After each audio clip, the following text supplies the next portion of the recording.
మొంతా తుఫాను ప్రభావంతో ప్రకాశం జిల్లా చిగురుటాకులా వణికిపోయింది. ఎడతెరిపి లేకుండా కురుస్తున్న భారీ వర్షాలకు జనజీవనం అస్తవ్యస్తమైంది. పలు ప్రాంతాలు జల దిగ్బంధాల్లో చిక్కుకున్నాయి.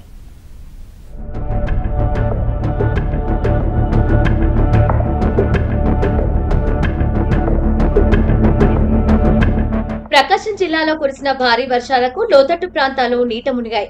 ఎడతెరిపి లేకుండా కురిసిన భారీ వర్షాలకు ఒంగోలులో పలు ప్రాంతాలు జల దిగ్బంధంలో చిక్కుకున్నాయి. ఒంగోలు శివారు ప్రాంతాలు నీట మునగడంతో ప్రజలను పునరావాస కేంద్రాలకు తరలించారు. ఒంగోలులోని గుంటూరు బైపాస్ రోడ్డులో వరద నీరు పోటెత్తింది.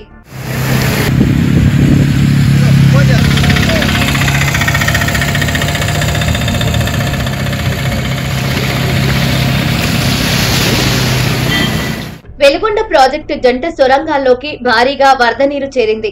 సొరంగం లోపల పనిచేస్తోన్న కార్మికులను సురక్షితంగా కొల్లంవాగు వైపుకి అధికారులు తరలించారు.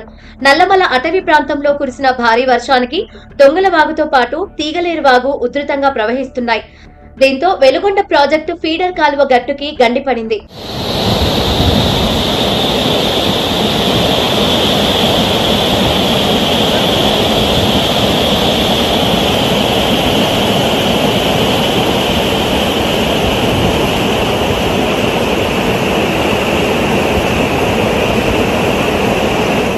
బాపట్ల జిల్లా అద్దంకిలో ఇద్దరు వృద్ధులు మృతి చెందారు. దీంతో ఎన్టీఆర్ కాలనీలో విషాదం చోటు చేసుకుంది.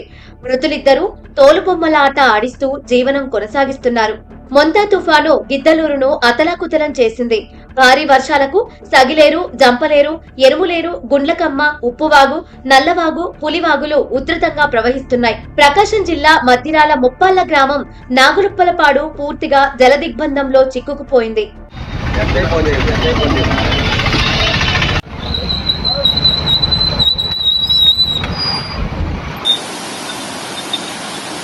నా ప్రయత్నం చేస్తున్నా నేను.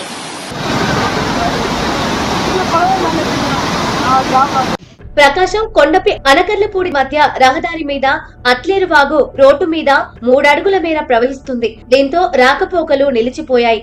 అనకర్లపూడి దాటిన తర్వాత మూసీ నది కూడా అలాగే ప్రవహిస్తోంది. వాగు ఉధృతి తగ్గే వరకు రాకపోకలు నిషేధించామని కొండపి ఎస్ఐ ప్రేమ్ కుమార్ తెలిపారు. ప్రకాశం జిల్లాలో వాగు దాటుతూ వరద నీటిలో చిక్కుకున్న ఓ వ్యక్తిని పోలీసులు రక్షించారు. ప్రకాశం జిల్లాలో కురిసిన భారీ వర్షాలకు రోడ్లు, చెరువులను తలపిస్తున్నాయి.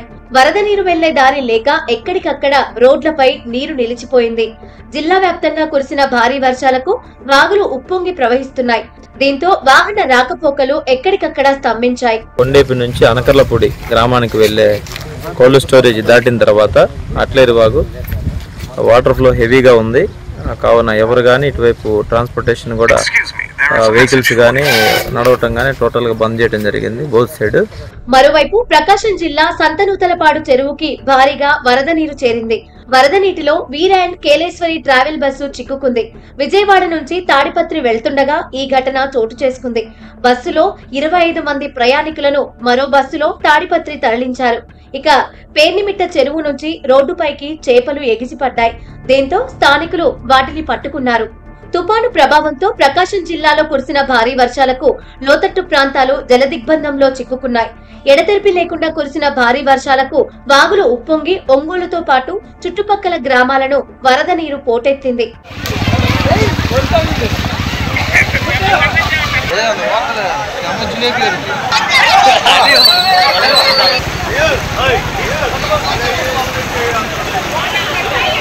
బాపట్ల జిల్లా పర్చూరులో వాగులు, వంకలు పొంగి పొర్లుతున్నాయి.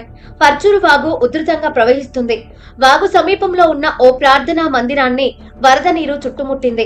ఇక మరోవైపు ప్రకాశం జిల్లా సంతనూతలపాడులో 23,000 బాతు పిల్లలు మృతి చెందాయి. గత 30 సంవత్సరాలుగా ఎన్నడూ చూడని విధంగా గత 2 రోజులుగా కురిసిన వర్షాల ధాటికి ఒక్కసారిగా వాగు పొంగడంతో బాతు పిల్లలు కొట్టుకుపోయాయి. దీంతో బాతు పెంపకందారుడు కన్నీరు మున్నీరవుతున్నాడు.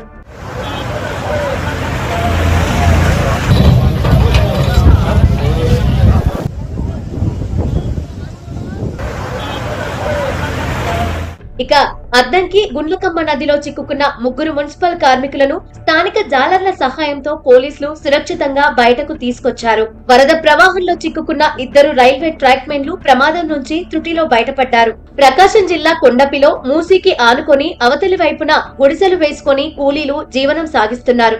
అయితే భారీ వర్షాల కారణంగా మూసీ ఉధృతంగా ప్రవహించడంతో రాకపోకలు స్తంభించాయి. దీంతో 2 రోజులుగా ఆ కూలీలు పసిపిల్లలతో పస్తులుంటున్నారు. తుపాను ప్రభావంతో పంటలు నష్టపోయిన రైతులను అన్ని విధాలుగా ఆదుకుంటామన్నారు మంత్రి గొట్టిపాటి రవికుమార్. బాపట్ల జిల్లా చీరాలలో తుపాను ప్రభావిత ప్రాంతాల్లో మంత్రులు కొలుసు పార్థసారథి, గొట్టిపాటి రవికుమార్, ఎమ్మెల్యే కొండయ్య పర్యటించారు.